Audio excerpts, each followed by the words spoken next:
Hello, friend. Bears are one of the most dangerous animals in nature. Their huge size and brute strength make them dangerous predators. Even the most cautious people can make a mistake that can be fatal. Today, I will tell you a terrifying story that happened in 1915 in Japan. Watch it all.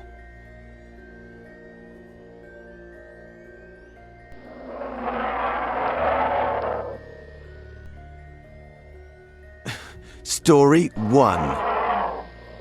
The Sankebetsu brown bear incident of 1915 is one of Japan's most chilling and tragic encounters between humans and wildlife. The terrifying series of attacks by a massive brown bear in the remote northern region of Hokkaido left 7 people dead and several others severely injured. This story, a nightmare of nature's power and unpredictability. In the early days of December 1913, the small farming community of Sankebetsu, situated in the remote foothills of Hokkaido, was like many other rural villages. Life moved at a quiet, steady pace as residents worked their farms and went about their daily routines. However, something far more sinister was stirring in the forest nearby. A massive brown bear, having been pushed from its usual habitat by a harsh winter and dwindling food supply, began to venture closer to human settlements. It was a powerful male bear, desperate and hungry, forced by circumstances to risk venturing into the lives of the villagers. At first, the bear's visits were unremarkable. It would scavenge for food, raiding grain stores or hunting traps, causing little more than irritation. However, the bear's behavior soon turned darker. By mid-December, the creature, likely driven by hunger and possible injury, began to exhibit more aggressive tendencies. It was no longer just foraging for food, it was hunting humans. On December 7, 1915, the first fatal attack occurred. Tsuneko Kawai, a young woman living in the village, was out collecting firewood when the bear attacked her. Screams echoed through the woods as she was dragged away by the enormous predator. The villagers rushed to her aid, but it was too late. Her body was found later. The death of Tsuneko Kawai sparked fear among the villagers. Though bears were common in the area, it was highly unusual for one to attack a human in such a violent manner. Word spread quickly throughout the village, and local hunters were alerted, but the bear remained elusive. As days passed, the bear's rampage only escalated. It grew bolder, attacking anyone who ventured too far from the safety of their homes. On December 10th, the bear attacked 2 men. One was a young farmer who had gone out to check his traps, and the other was an elderly man who had been caught unaware in the woods. Again, the bear's brutality was chilling. The villagers tried everything to drive the creature away, including setting traps and keeping watch, but it was like the bear had learned how to avoid them. It became evident that this was no ordinary bear. The attacks continued through the next several days, each more brutal than the last.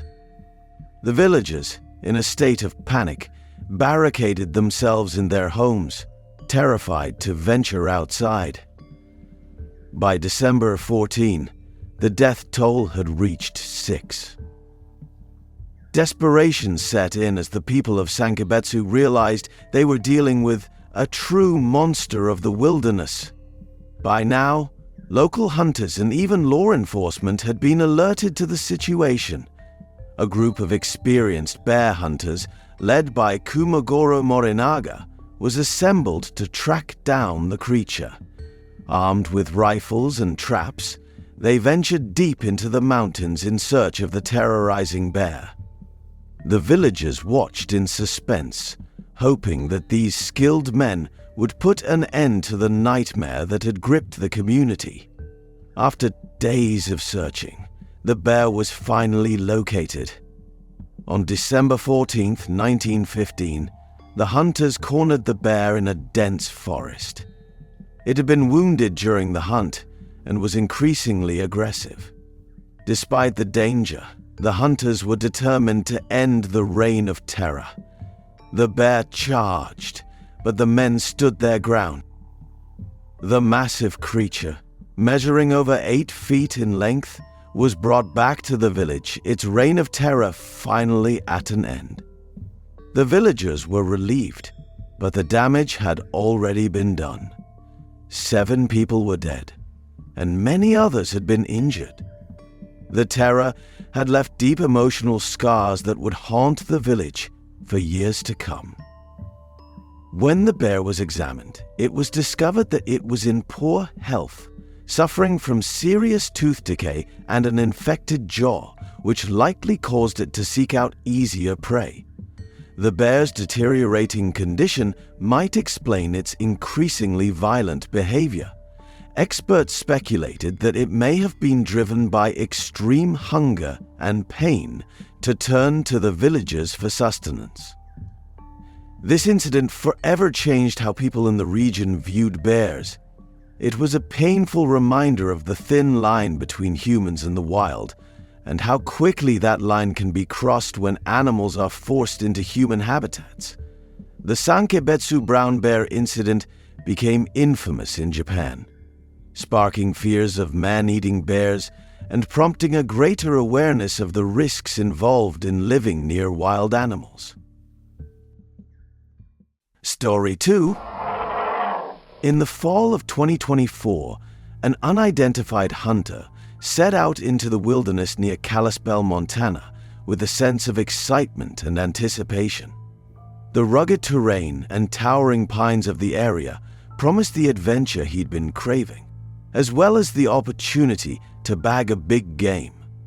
But what he didn't know was that this hunt would end in terror and tragedy, forever changing his life and the lives of those who knew him. The day began like any other hunting trip, with the hunter carefully preparing his gear: rifle, ammunition, compass, and bear spray. Kalispell lies at the edge of the Flathead National Forest, a place known for its remote beauty, but also its inherent dangers. Black bears and grizzly bears roam these woods, and while the hunter knew of the risks, he was confident that his experience and preparation would keep him safe. Little did he know, this would be a day unlike any he had ever faced. He had been following a trail for hours, searching for signs of elk or deer, unaware that he was being watched. Somewhere in the dense brush, a large grizzly bear had picked up his scent, and it was moving closer. The hunter didn't notice the subtle signs of broken branch. He was focused on his path, eyes trained on the ground ahead. It wasn't until he was well into the heart of the forest that the first sign of danger became apparent. A deep, rumbling growl echoed through the trees. The hunter froze. For a moment, time seemed to stand still. He had been trained to recognize that sound, the unmistakable warning of a bear. But this was different. It was too close. His heart pounded in his chest as the growl reverberated through the air, now accompanied by the unmistakable sound of heavy footsteps. Panic surged through him. His first instinct was to reach for his rifle, but it was too late. Before he could react, the grizzly emerged from the underbrush, a massive creature, its fur matted and eyes wild. It was too late to use his bear spray or rifle. The bear charged, its speed and power overwhelming. The hunter tried to raise his rifle, but the bear was already on him, With a single swipe, the bear knocked the rifle from his hands and sent him crashing to the ground. His heart raced as he scrambled to regain his footing. The grizzly was faster. A ferocious roar echoed through the forest as the hunter struggled, but it was no use. In those final moments, the hunter did what he could to fight back, grabbing at his bear spray.